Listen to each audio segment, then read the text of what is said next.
I'm Jodie Emery. I'm here today calling upon the Public Safety Minister, Stephen Blaney, to please approve the transfer request application of my husband. My husband, Marc Emery, is currently incarcerated in Mississippi State, where he is serving a 5-year sentence for selling seeds through the mail from Canada. The United States government has agreed that Marc is eligible for transfer to Canada. They've reviewed his application, and they've said that he is able to come home. Unfortunately, I'm just waiting on the Canadian government to agree as well. It's simply a document that the government has had since 2011 to review Marc's transfer request. But since July of this year, we've been waiting for the government here to make a decision on my husband's transfer request. It's very difficult for me, and I'm bringing a picture here of my husband and I in prison. I have to travel all the way down to Mississippi to see him, and it causes a lot of suffering and expense and hardship for me to have to go so far to see my husband. And I'm simply asking the Public Safety Minister, Stephen Blaney, to approve Marc's transfer request to come home and to recognize that there is enormous public and political support for Marc's transfer over the years, asking for him to please finish his sentence in Canada. So I'm honored to be joined by members of the opposition who are here to represent many Canadians who feel that Marc Emery should be transferred home, and I'm grateful for their support in advocating for a Canadian citizen who has never harmed anyone, for him to be able to return to his home country of Canada, and that the government should recognize his citizenship and bring him home to me, his wife, who desperately wants him back at home close to me. So I'd like to ask Libby Davies, the Honourable Member of Parliament Libby Davies, to comment on this. Well, thank you very much, Jodie. My name's Libby Davies. I'm the Member of Parliament for Vancouver East, and I've known Jodie for many years, and Marc. And the first thing I want to say, Jodie, is that you've been remarkable in your courage and your steadfast support of Marc. I've watched you over the years and just the tremendous work that you've done in keeping this campaign alive and bringing it to the public attention. And I totally agree with you. There's tremendous public support to bring Marc home. I was thinking about this issue on my way here and remembering that it was July 2005, so more than 8 years ago, that Marc Emery was arrested by the DEA in Vancouver. I actually remember the day very well because of particular circumstances, and it's really an incredible story that this Canadian, who would never have been charged in Canada for selling seeds on the internet, was arrested and then fought the whole extradition process. Of course, did get extradited, has now received this jail sentence. It's really an incredible story of someone who really has posed no threat, no harm to any Canadian or any U.S. citizen, and has had to go through this incredible process and is now still serving a sentence. I've written to many, many ministers of justice over the years, first of all about the extradition, but now about trying to ensure that Marc is returned to Canada to serve his sentence. And I think it's really important that we speak out clearly and say to the Public Safety Minister today that we want him to consider this case on its merit. They should be putting aside political ideology and political considerations. I was very distressed to see the comments from Mr. Blaney's spokesperson on Monday, who, basically took shots at MPs saying, well, the opposition parties, they want to continue to make the drug trade their priority. This press conference today is not about the drug trade. This press conference today is about a Canadian citizen who has gone through due process in the States to be returned to Canada, has been approved by the U.S. Justice Department to be returned to Canada.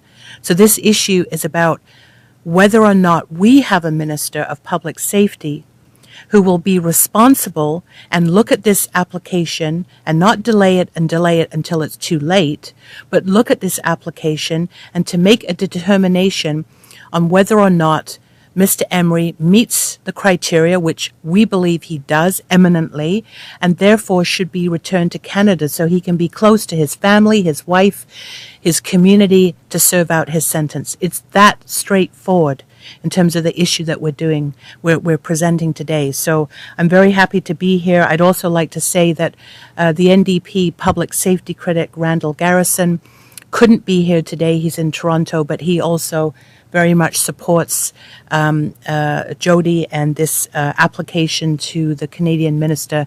So we want to say to Mr. Blaney, put aside the politics, do the right thing, allow Marc Emery to come home.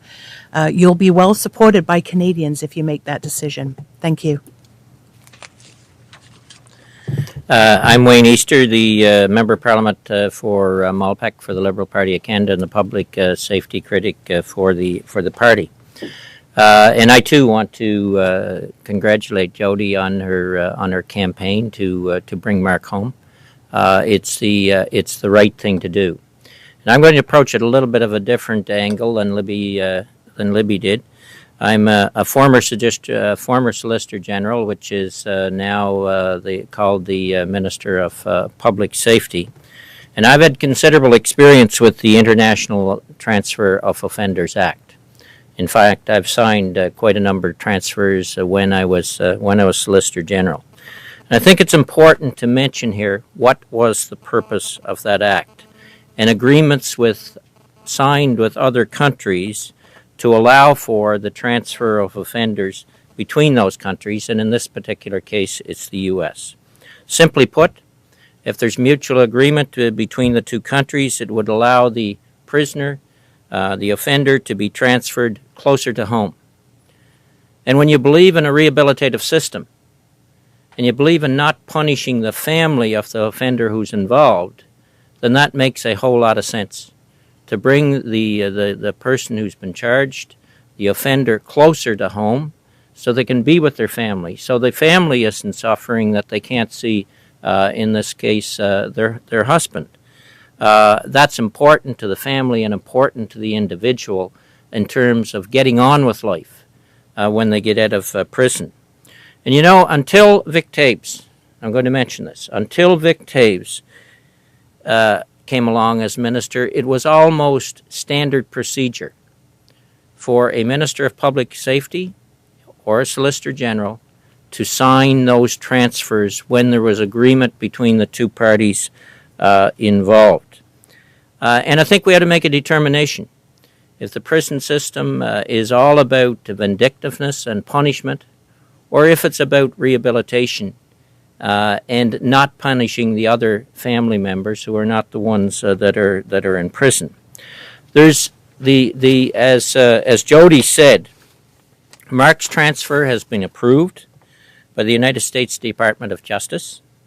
Marc's sentencing judge and prosecutor both support that transfer. The only stumbling block is this government. Now, there's two key criteria in terms of allowing a prisoner to come back to Canada and serve out the remainder of his sentence in this country. And that really is that the individual doesn't pose a threat to Canada and that he or she is not a member of organized crime. Marc Emery clearly fits the criteria. He has the support on the American side, and it only makes sense for this government to allow that transfer to occur so he can serve out the remainder of his sentence in his own country. What's Canadian citizenship mean? That's one of the other key questions here. This is a Canadian citizen has served a lot of his time in the United States, and I believe the government of Canada has an obligation to sign this transfer and allow him to come back into Canada. And my last point would be this. Stephen Blaney is a new Minister of Public Safety. Stephen Blaney, as Minister, has the opportunity to turn the page and say that this isn't all about political ideology, vindictiveness, and punishment. Marc Emery has served a lot of his time in the United States. He can serve the remainder of his time in this country, and all it takes for him to do that and be here closer to his family is the minister's signature on a document. That's all we're asking this minister to do. Thank you very much. If I can, I just want to add my words of support as Member of Parliament for Saanich Gulf Islands and as leader of the Green Party. It's very clear that Marc Emery, who has been put in a prison in Mississippi, think of that with his wife living in Vancouver, that the distance is extraordinary and the costs to the family are huge. Je veux ajouter un peu en français parce que c'est clair que M. Blaney, maintenant, comme nouveau ministre, a l'opportunité pour faire quelque chose différent que l'ancien ministre Vic Taves. Comme un groupe de députés ici, nous exigeons M. Blaney de signer le permis pour Marc Emery pour finir le temps en prison ici au Canada. Ce n'est pas une demande d'ignorer le crime, mais c'est clair que c'est un crime plus politique que vraiment criminel, mais ça, c'est l'autre chose. C'est clair maintenant que le gouvernement des États-Unis est en accord avec la transition pour Marc Emery pour revenir ici au Canada pour le fin de son temps en prison, plus proche vers son épouse, sa mari et aussi toute sa famille. C'est clair que c'est une question de justice et tout le monde ici demande à M. Blaney signer les formes et permis que M. Emery, quelqu'un qui fait une menace vers personne, pour M. Emery de revenir au Canada. C'est une question de justice. Merci. You can ask me if they've got any questions. Yeah. Jodie Emery, I guess you said the request has been in since 2011. Have you heard anything at all from public safety with regards to that, whether it was under Taves or with the new minister? And just quickly also how long Emery has left in his sentence? Well, I haven't heard anything back from the minister myself, except for receiving correspondence from supporters who receive letters acknowledging the receipt of a letter, but basically saying nothing. I've been tweeting at the minister. Twitter is very popular and useful, so he's quite aware of what I'm requesting, but I have not received any answers at all. Before, when Marc applied in 2011, it was the United States government that initially rejected his application, and he did have to wait 2 years. But since the approval of the United States Department of Justice in July, the Canadian government has been able to sign off. There is no deadline for it. It simply requires a bit of pressure, I imagine.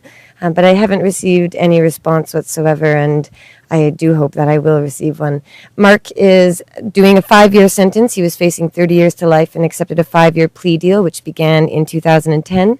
His early release for good behavior is 85% of the sentence, and that's July 9th, 2014. So Marc doesn't have too long to go in the remainder of his sentence, but it would make sense to us for him to come home and finish his sentence closer to home on Canadian soil. And also as a follow-up, some of the MPs mentioned that they think that the fact that it's sort of been unanswered may be politically motivated. I'm wondering what you make of those comments, whether you agree. I think it's fair to say that my husband, Marc Emery, is very high profile. He's well recognized as a marijuana activist and advocate for legalization. He has always used peaceful, nonviolent means to promote that idea. But this government has taken a very firm stance against marijuana legalization, even though the country next to us is legalizing it right up against our border. I believe that this government isn't interested in transferring Marc. They're not interested in many transfer applications, and I hope that they wouldn't make it political. But unfortunately, as pointed out, the answer they've given is about drug trade, and that's not what this is about at all. It's about a Canadian citizen under the treaty seeking to be brought home. So it might be political. This government tends to take a firm stand against marijuana legalization, and I believe that might have a role to play, but I sure hope it doesn't.